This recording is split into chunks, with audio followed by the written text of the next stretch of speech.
The name commando has been applied to a variety of Australian special forces and light infantry units that have been formed since 1941–42.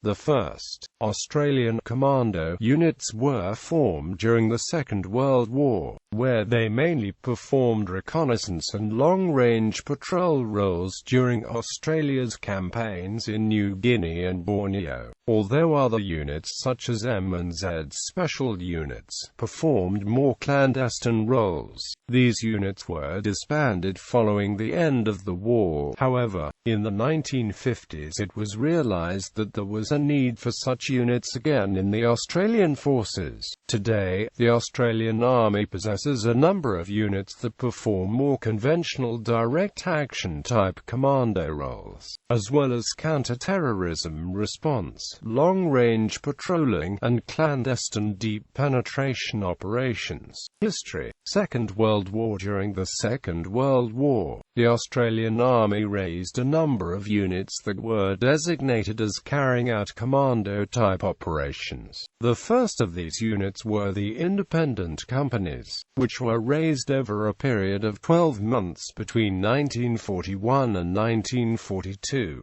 These units would go on to carry out various roles during the campaigns in New Guinea and Borneo, and the members would serve with considerable distinction. Later, following a reorganization, they would be designated as fully fledged commando squadrons. Other units were raised also, such as the special units, whose tasks would be somewhat more clandestine. The Royal Australian Navy also raised commando units during the war, employing them mainly in the role of beach parties and underwater clearance teams. Independent companies. At the beginning of the Second World War, the Australian Army did not possess any special forces units. However, late in 1940, the British government sent a military mission to Australia, headed by Lieutenant Colonel J. Seymour Hood, to investigate the possibility of establishing a number of such units within the Australian Army. The British proposed the establishment of independent companies that would receive special training in order to take part in combined operations and various other tasks, including raids, demolitions, sabotage, subversion, and organizing civil resistance. This was a very broad notion of the role that the independent companies would play, and at the time there was a certain amount of confusion about how these units would be used, and indeed for a while there was a deal of uncertainty about the future, which for a while threatened the existence of the independent company concept. Nevertheless, acting on British advice, the Australian Army began raising and training the 2/1 of a stone independent company in March 1941. Formed from volunteers from all branches of the Australian military, they were initially modelled upon the British Army Commandos and began training at the 7th Infantry Training Centre, Guerrilla Warfare School, at Wilson's Promontory, Victoria. Of those who trained the first Australian commandos were renowned British commandos Mike Calvert and F. Spencer Chapman. By halfway through 1941, a total of 3 companies had been raised and trained, and a 4th one had commenced training. At this stage it was decided to discontinue training due to troubles with the concept and a lack of consensus regarding the independent companies' future involvement in operations. However, in December 1941, with Japan's entry into the war, problems with the concept and the training course were ironed out, and more independent companies were raised, until there were 8 in total. In addition, the New Guinea Air Warning Wireless Company provided surveillance teams behind Japanese lines throughout Papua New Guinea and the surrounding area. These first units were 1st Independent Company, 2nd Independent Company, 3rd Independent Company, 4th Independent Company, New Guinea Air Warning Wireless Company, 2/5 Independent Company, 2 6th Independent Company, 2 7th Independent Company, 2 8th Independent Company. Initially, the independent companies were raised to serve alongside the 2nd Australian Imperial Force in the Middle East. However, as the threat from Japan developed, it was decided to use them in the Pacific Theatre, in the islands to the north of Australia, where it was necessary to establish outposts to warn of the approach of Japanese forces. The mission would then be to remain behind and harass the invading Japanese forces. The 1st Australian Commando unit to see action was the 1st Independent Company. Many of its members were killed or captured in defending the island of New Ireland from Japanese Marines in early 1942.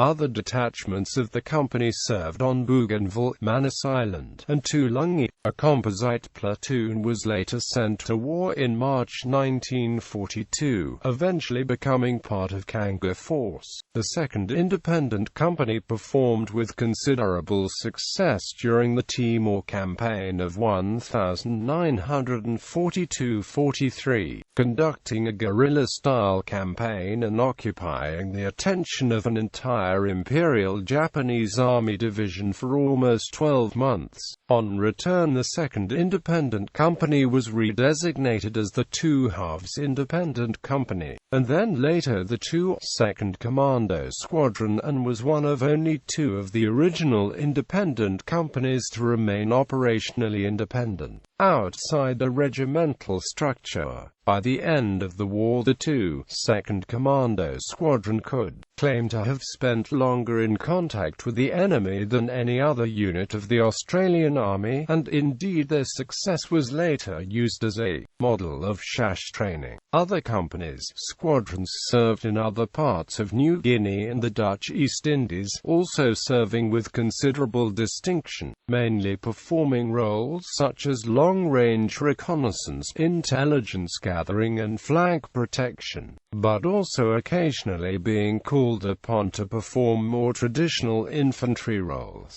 Indeed, the 6th Independent Company arguably fought one of the most remarkable small unit actions of the war when it captured and held the village of Kayapit after the Battle of Bunagana, where it served alongside the Americans. It was singled out for rare praise from General Douglas MacArthur. In mid-1943, the Australian Army reorganised its 6 frontline divisions as light infantry jungle divisions, as the 3 2nd Australian Imperial Force Division's armoured reconnaissance regiments were considered to be unsuited to jungle terrain. Having been raised for service originally in the Middle East and North Africa, their cavalry squadrons were disbanded. The regimental headquarters of the disbanded units were then used to command and administer the independent companies, as they were amalgamated into a regimental structure. Subsequently, the independent companies were redesignated as cavalry commando squadrons, and later, in 1944, this was simplified to commando squadrons.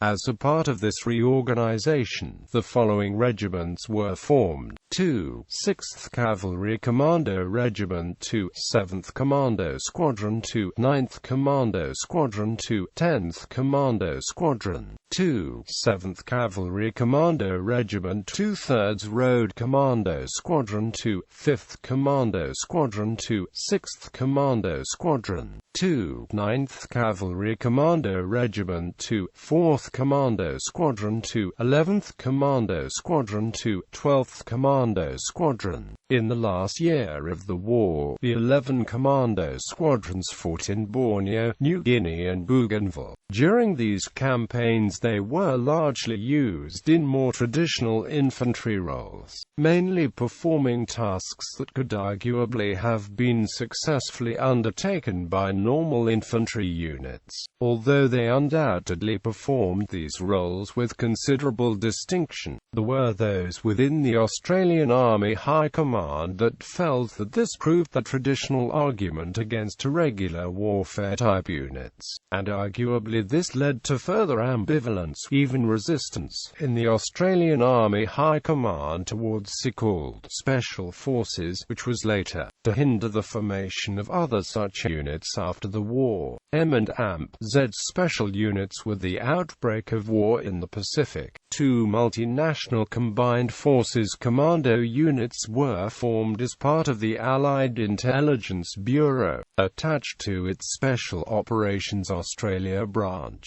These units were M Special Unit and the more famous Z Special Unit, and they were to be used by the Allies to conduct covert operations in the Southwest Pacific area against the Japanese. These units were formed with volunteers from all branches of the military and from personnel from Australia, Britain, New Zealand, and the Netherlands East Indies. M Special Unit was used primarily to provide intelligence on Japanese naval and troop movements around New Guinea and the Solomon Islands, with personnel being inserted along the coast behind enemy lines where they would observe enemy movements and report back to the AIB via radio. This was invisible, unglamorous work, but there were considerable dangers involved for those involved, and a number of M Special Unit members were captured by the Japanese and executed. Z Special Unit's role was perhaps a little more glamorous, and certainly since the war it has received a considerable amount of publicity. Members of the unit distinguished themselves in a number of daring clandestine raiding operations,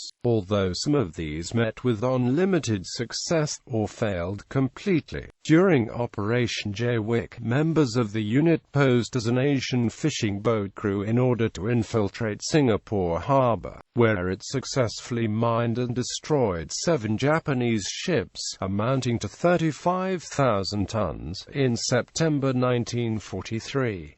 However, in 1944 the similar but larger Operation Reconnaissance, which also targeted shipping at Singapore Harbour, resulted in the loss of all 23 personnel involved.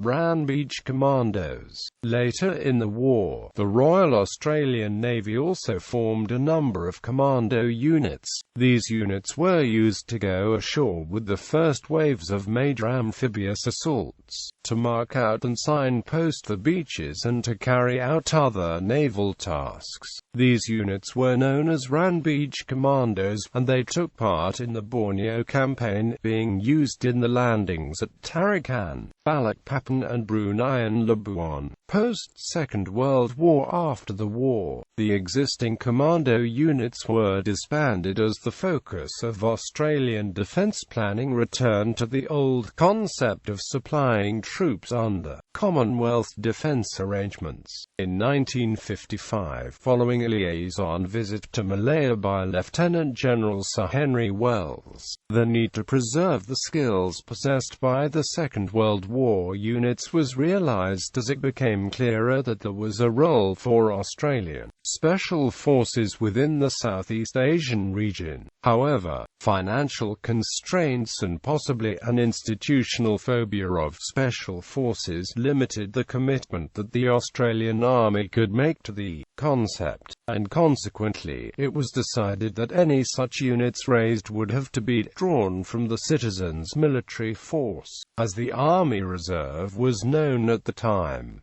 As a result, 2 CMF commando companies were raised. 2 Commando Company in February 1955, based in Melbourne, and 1 Commando Company in July 1955, based in Sydney. These units drew the heritage from the commando units raised during the Second World War, and a number of the senior cadre staff had served in these units. Some members of these companies went on to assist and/or join the new Special Air Service Regiment when it was raised, from 1957.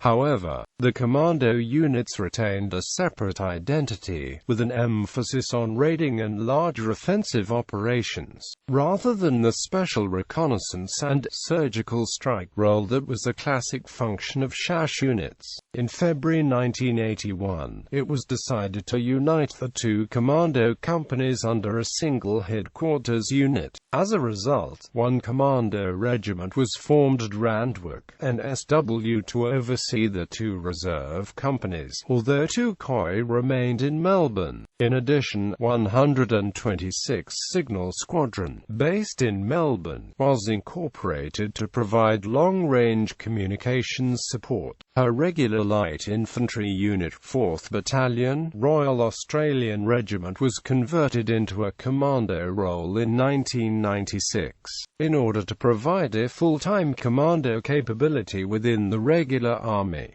126th Signal Squadron was incorporated to provide signal support. Subsequently, 4RA was renamed 4RA until the 19th of June 2009, when it was again renamed, becoming 2nd Commando Regiment. This unit is largely used in the traditional commando role, and is heavily involved in combat operations in Afghanistan. 2CD Erect also has a counter-terrorism function within Australia, providing members to the Tactical Assault Group East, to perform the same role on the eastern seaboard that the SASR provides on the western seaboard. In May 2003, Special Operations Command was established as the administrative and operational headquarters for all of Australia's Special Forces and Commando units. Current organisation. The commando units currently active in the Australian Army are 1st Commando Regiment,